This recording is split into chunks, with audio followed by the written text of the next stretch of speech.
I'm just, trying to find a place with like-minded people to talk about like-minded things about me or about poop and stuff. Hey Poopy, how you doing? Hey Poopy, how you doing? Oh man, what's this right here? Is this a podcast about poop? And now, Shooting the Shit with Dave and Ellen. Hi there. Welcome to Shooting the Shit with your host, Ellen. And that's David. We just wanted to start a little fun thing. Yeah, we started this podcast because we're both on this secret Facebook's page about farts and poops, and it cracks us up real hard. So David came up with this amazing idea to call it Shooting the Shit, because we are also both professional photographers, but we will probably very little talk about that part of our worlds. We'll just talk... It's mainly going to be farts and poops, yes. I think. Our interest in number two. Yeah. We're keeping it, below the belt. Yes. But yes, welcome to the first episode, which is very first, but it'll always be number two to us. Always number two. Near and dear. A little disclaimer. If you do not like the subject of poop and farts, please don't listen to this podcast, because we can't help you past this point. It's going to maybe get graphic and funny, and we're going to talk about our own poop and interview other people's poops. And yeah, so if you don't like that subject matter, there's about a million other podcasts out there for you to listen to. There's literally a million more you can listen to that don't discuss this subject. So maybe look elsewhere. Yes. If this is not for you. Yes. And that's fine. That's totally fine. And by saying that, I mean...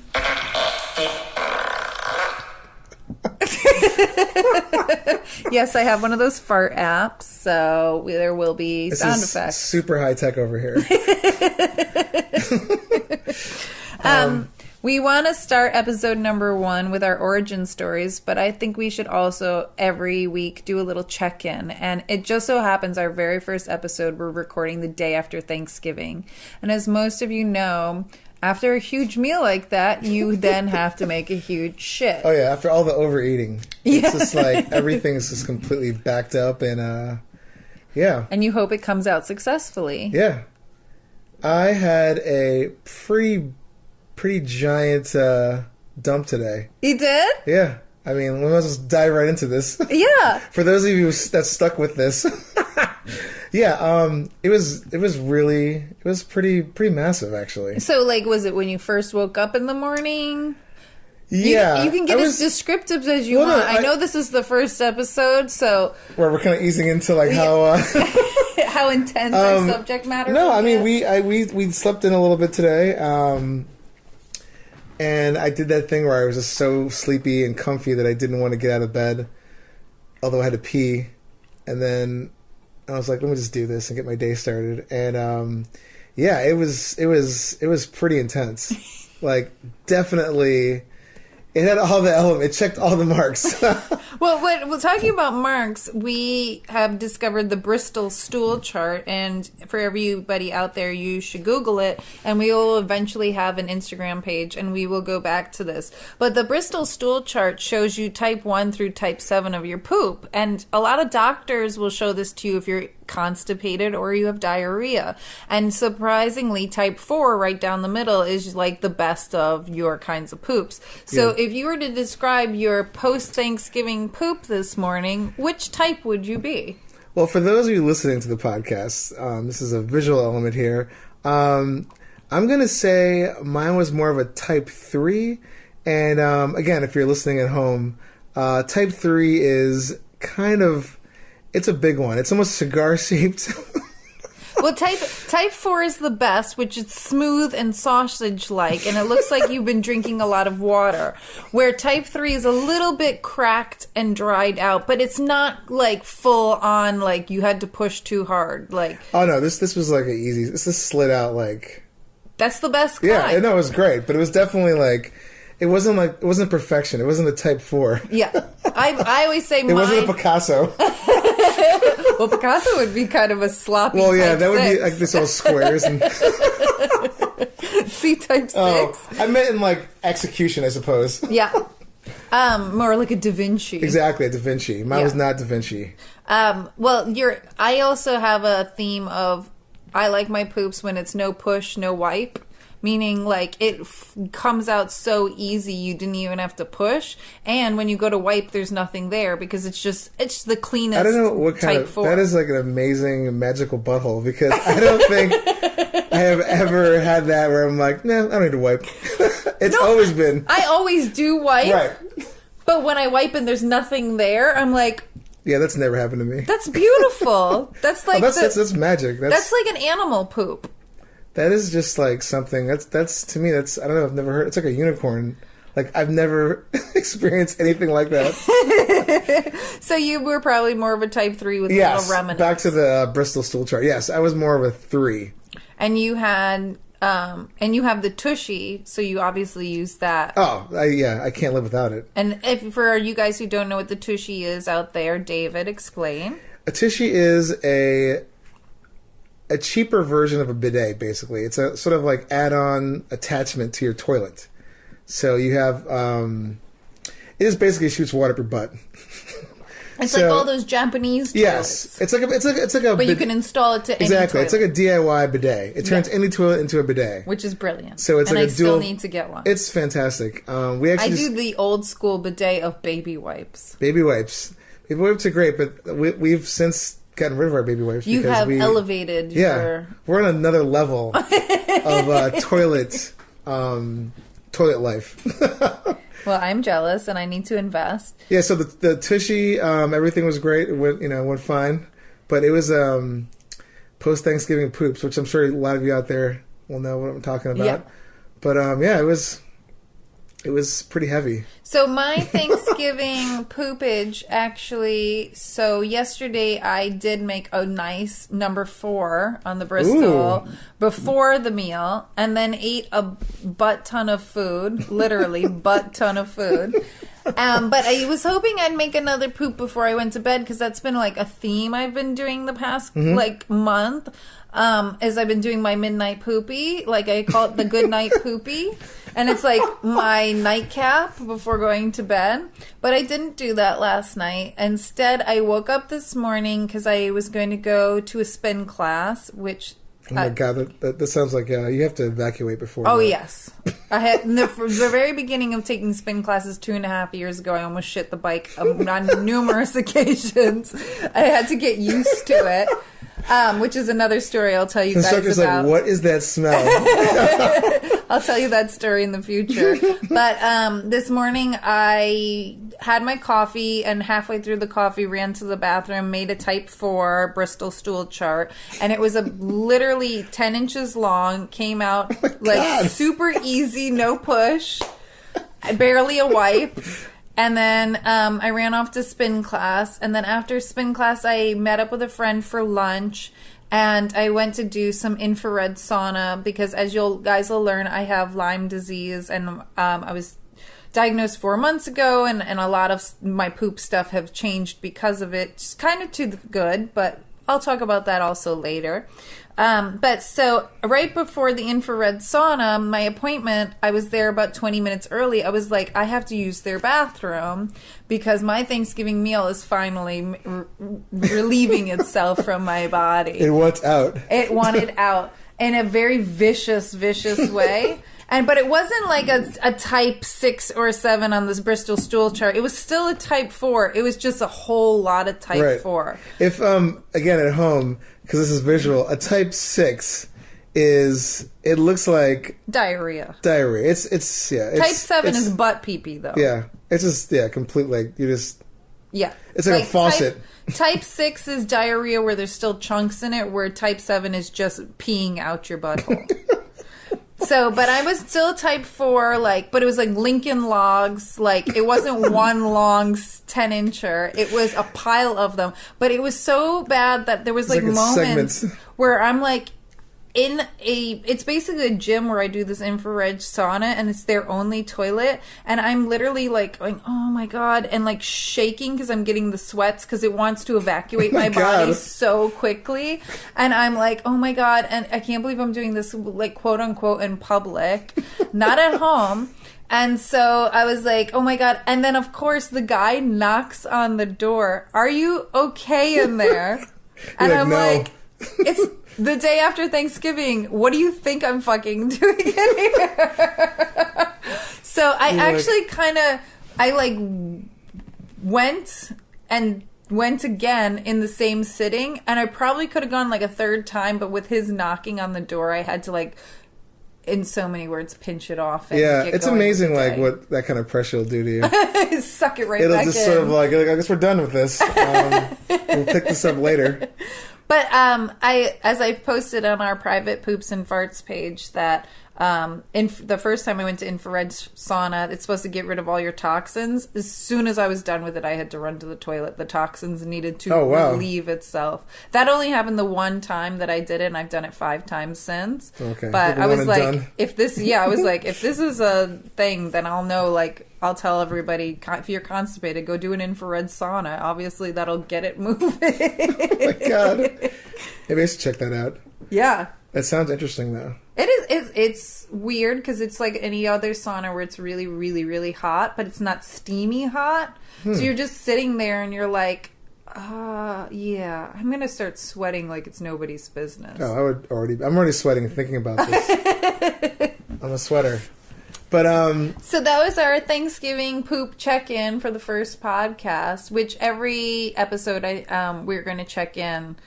see how it's going. Yeah, and like I'm thinking future episodes we're gonna like discuss like what if one of us is constipated that week? Like what are the things we did to help that constipation? Or what supplements do we take to help? Exactly, or what products we use to hide the smell, the awful smell. Yeah.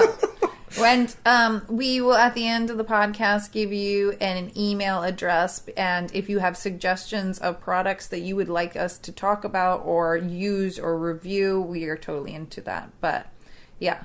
It sounds like our Thanksgiving poopies came out great. Yeah, I think it was a success. Which is always fun. You would call it a 10, but we're going to call it a 2. Yeah, it's a 2. It's a solid number 2. So this first episode, our I guess the main theme was origins, which we mentioned at the top of the show. But yeah, basically like, you know, how we decided to start a podcast about pooping and farting. Well, you came up with the idea a couple months ago to me. It was just, you know, I thought it was just a funny name, like shooting the shit. And I'm like, great, we both take photos, and we like talking about pooping, so it seemed like a perfect marriage. But I think we both agreed that like the farting and pooping was more interesting, seeing as photography is really visual. Doesn't really work on like a podcast. I mean, we can most definitely talk about poop and farting stories during our photo Oh, of shoots course, in yeah. the future. Like, I'm that's sure that not a happens a lot. subject that's off the table. I've definitely been on shoots where models have just totally blasted. And I just kind of pretend like, man, I didn't hear that. I think I'm the only one blasting in the room. I've at least 3 I've been on for sure. I'm like, that was definitely a fart, but excuse me, I didn't want to bring attention to that. Yeah, so we do, not always, but a lot of the time we photograph naked women, both of us. It's not exclusively that subject matter. I would say a lot of it. But if Or a good we are chunk. photographing naked women and a fart smell comes up, you guys can deduct where that came from. Yeah. But in being our first episode, I told David that I really wanted to talk about our actual origins of pooping and farting and our baby stories, and when we remembered the first story of when we were little and what got us into it. Because I believe I'm about to be 41 years old, and I think that I'm stuck in Freudian's anal stage in all 41 of those years. And if you guys don't know, like, Freud had the anal stage, the oral stage, and that's supposed to be the stages when you're first beginning in life. And the anal stage is usually if you're anal retentive or not, and it actually has to do with your parents potty training you. And if they are really like on top of you about it and very like, you have to do it a certain way versus, or maybe they're too relaxed and they're okay with you just filling up your diaper with shit. Yeah, I think my parents were more on that end. At least my father was for a while. So,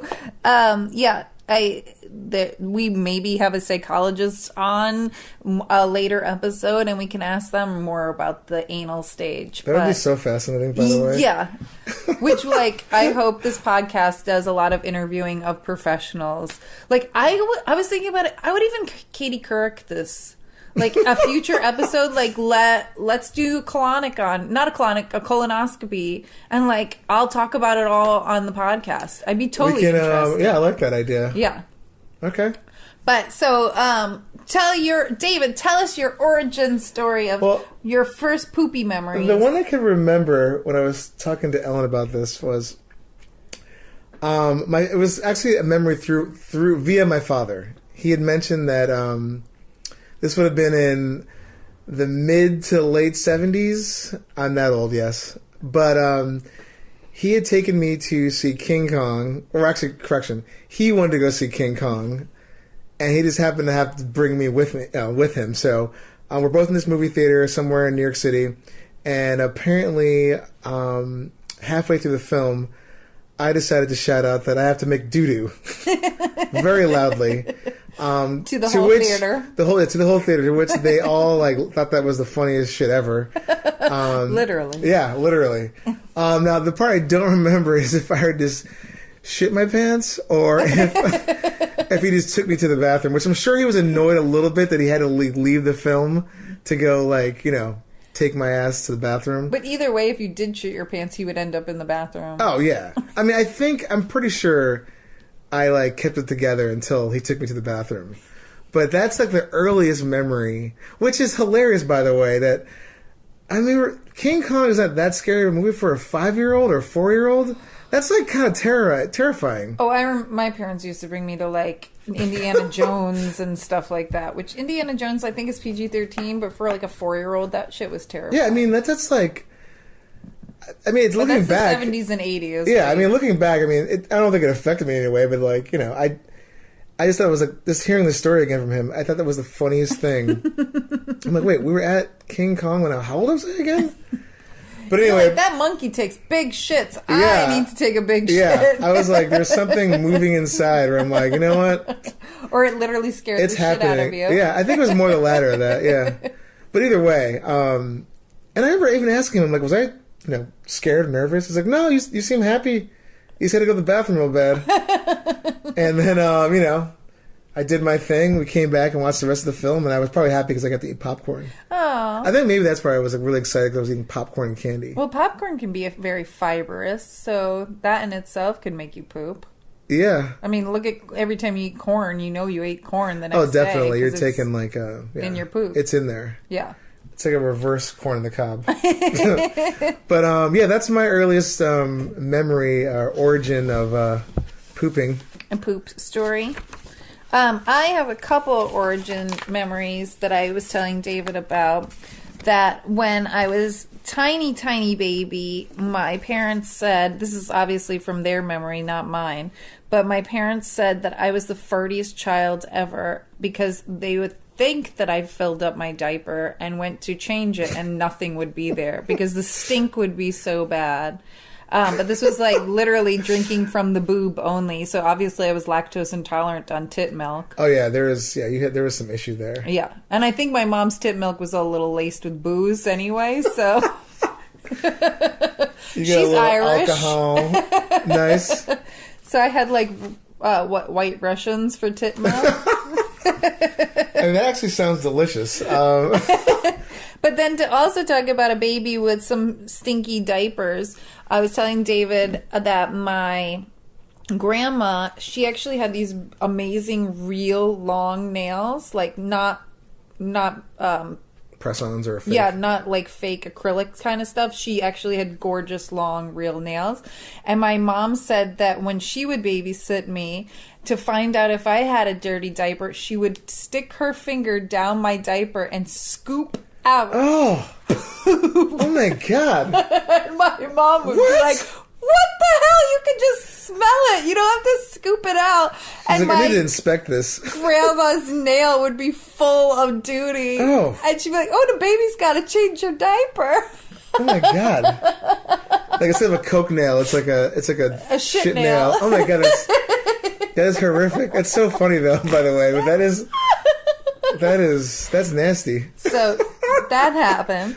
And then also my dad had like a regular 9-to-5 job and my mom was a stay-at-home mom.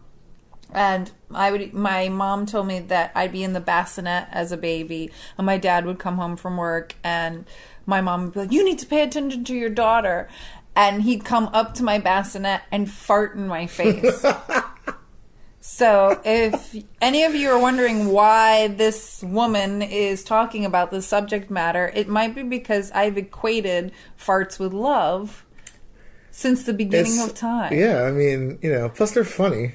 Farts are hilarious. Farts are pretty funny. I laugh every time. So funny.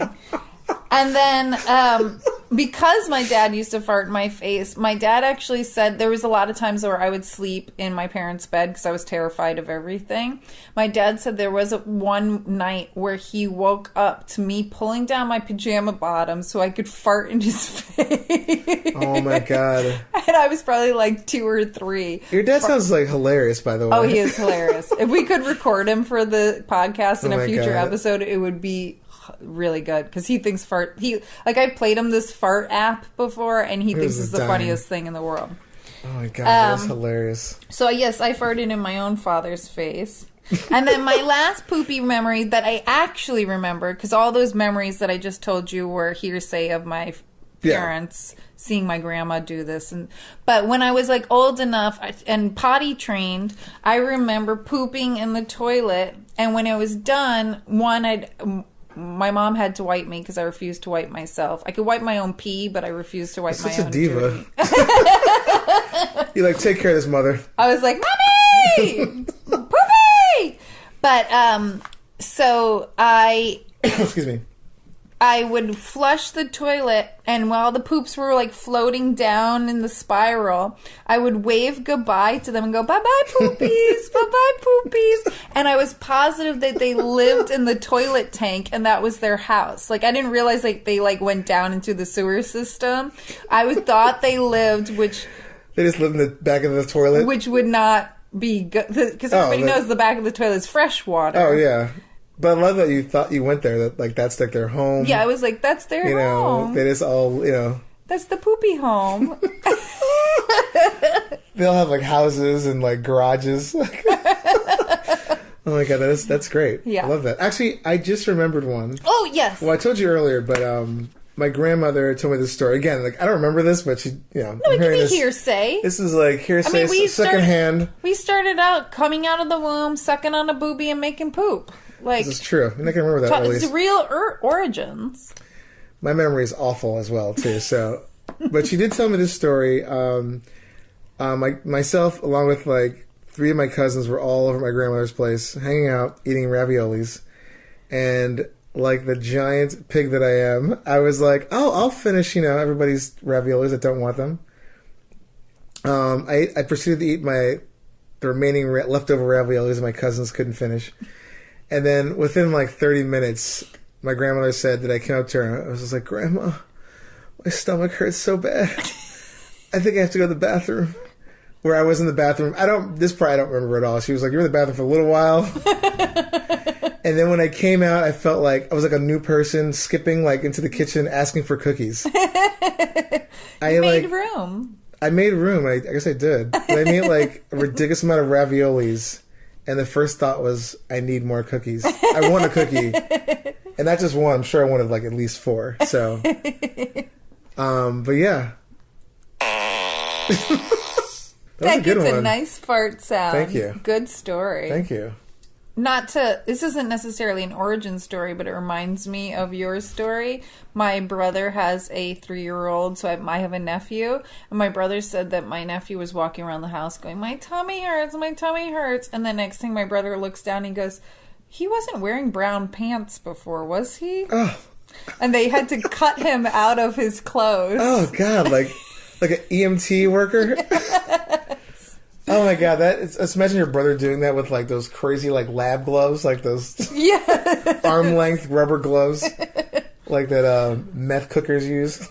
So if your children tell you that they have a tummy ache, there's only a few ways that can end up going. Yeah.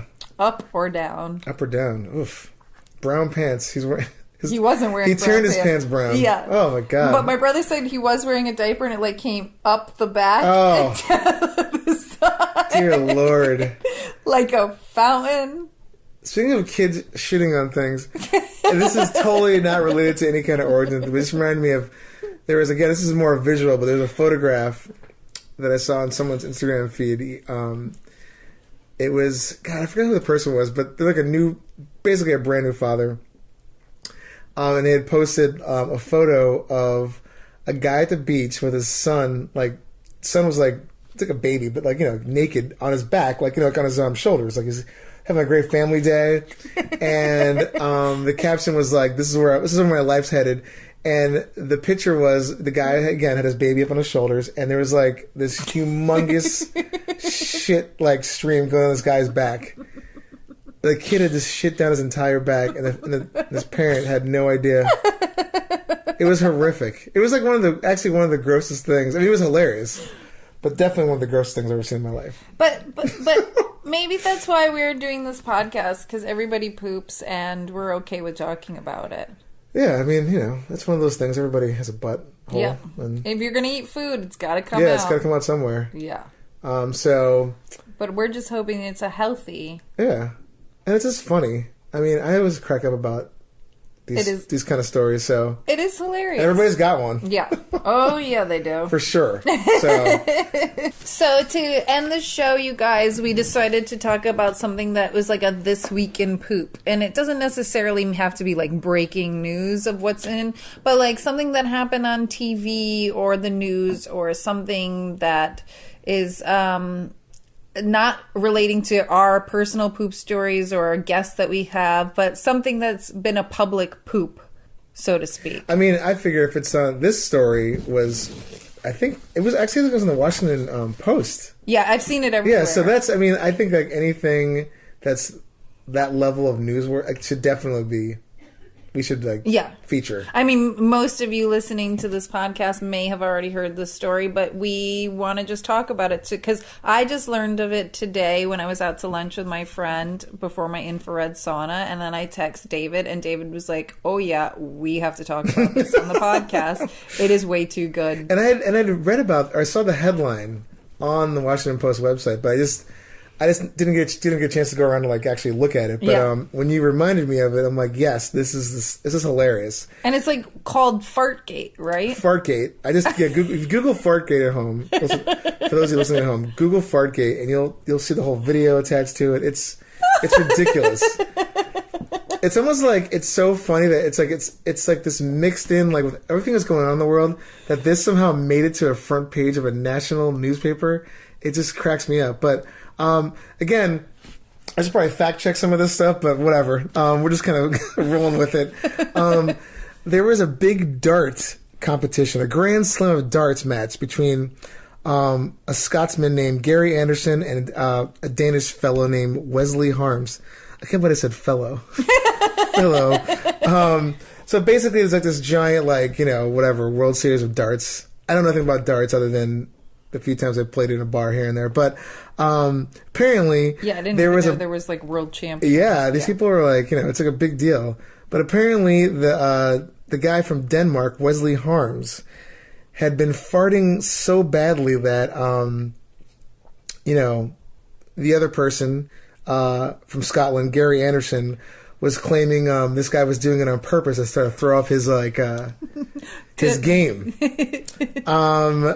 And the story that I was reading this from there was so many great lines. The takeaway. So again, the guy that was I guess getting blasted in the face by this guy from Denmark. One of his quotes was, "It'll take me 2 nights to lose the smell from my nose." That's how bad this was. Quote.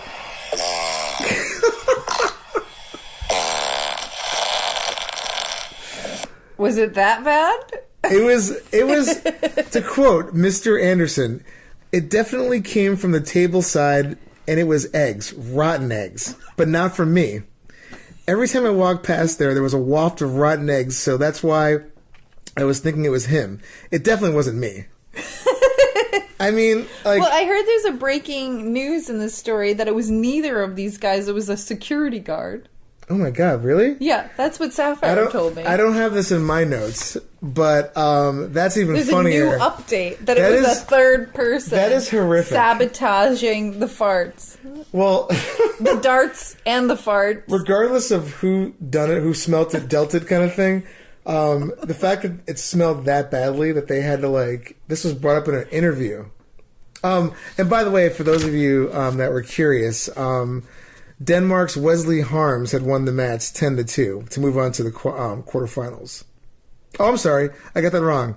Let me back up. Scotland's Gary Anderson won the match 10-2 to move on to the quarterfinals, while Harms just got the smell of a fart.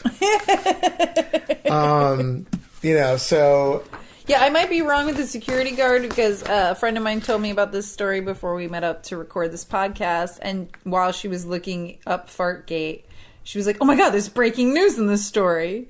We'll bring it up in the next podcast. Maybe we'll just mention we'll have that like an a addendum. correction. Yeah, corner. correction. But I mean, this you're not coming to this podcast for news, so you can just enjoy how funny this is. But you should Google it. Like that, we're gonna bring a story to you. You can Google and have a laugh on your own too. It's hilarious. But what I want to talk about actually, what's the website, which it's called Look It, written by James Dater.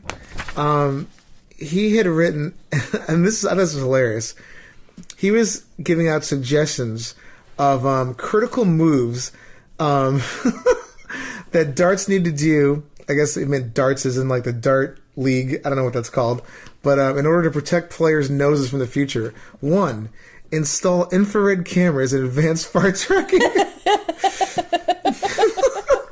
2, employ liberal use of air fresheners in case of fart claims. And 3, develop a hazard response team to deal with farts. Like that. The fact that he wrote that, I thought that was hilarious. That almost there's those. Have you seen those charcoal things? They're like almost look like a maxi pad that you can put in your pants. So if you have really bad gas that day, and you have to still like be in public, but you don't want to like gas everybody around you, you could wear one of all those dart guys should be forced to wear those charcoal maxi pads. Apparently, this is a problem in the dart world. Yeah, but I'm all for that. Well, I mean. I believe, and I'd love to get somebody on the future podcast, like a doctor. Like, I think our colon is one of the most sensitive areas of our body. And, like, if you have really bad anxiety, you can have constipation, diarrhea, really bad gas. So, like, if you're concentrating so hard on something like darts, maybe just that in itself can make you gassy. But if it's the security guard, he has no excuse. He has no excuse. I mean, if a security guard's doing that, then like a brain surgeon or someone. I mean, God, I'd hate to be in that OR. Yeah. But anyway, we thought it was a funny story. Look it up for yourself. Google it. We will always bring you the freshest, fartiest news. That was I thought that was like a ridiculously funny story. Yeah, it made me laugh. For sure. It made you. I like how stuttered that one was. That was number 13. Really high tech over here, people. So, yes, we made it to the end of this first Poopy Podcast. Yes. And if you will be able to email us, and we'll call it the dumping ground. If you want to share any of your shitty stories with us, or your fart stories, or what's new in the news of farts and poops, we are very interested. Yeah, any innovations, technology, products you want us to try out. Like, I think in a future one where we should do like different poopery versus your drops. The one drop, like which actually masks smells better. There's so many things we could talk about with poops and farts. Yeah. We have all the time and all the disk space. Yes. To make it happen. Thank you so much for listening to Shooting the Shit with David. And Ellen. Yay! That was pretty shitty. Hey, everybody. Thank you so much for listening to Shooting the Shit with Dave and Ellen.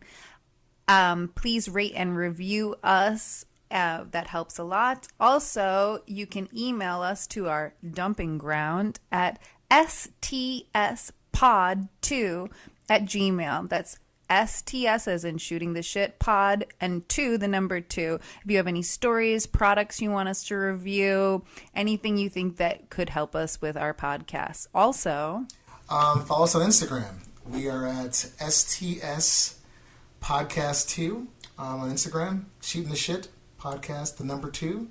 Theme song for Shooting the Shit was produced by Jordan Perlson, the amazing, talented man behind the funniest, most catchiest song you've ever heard.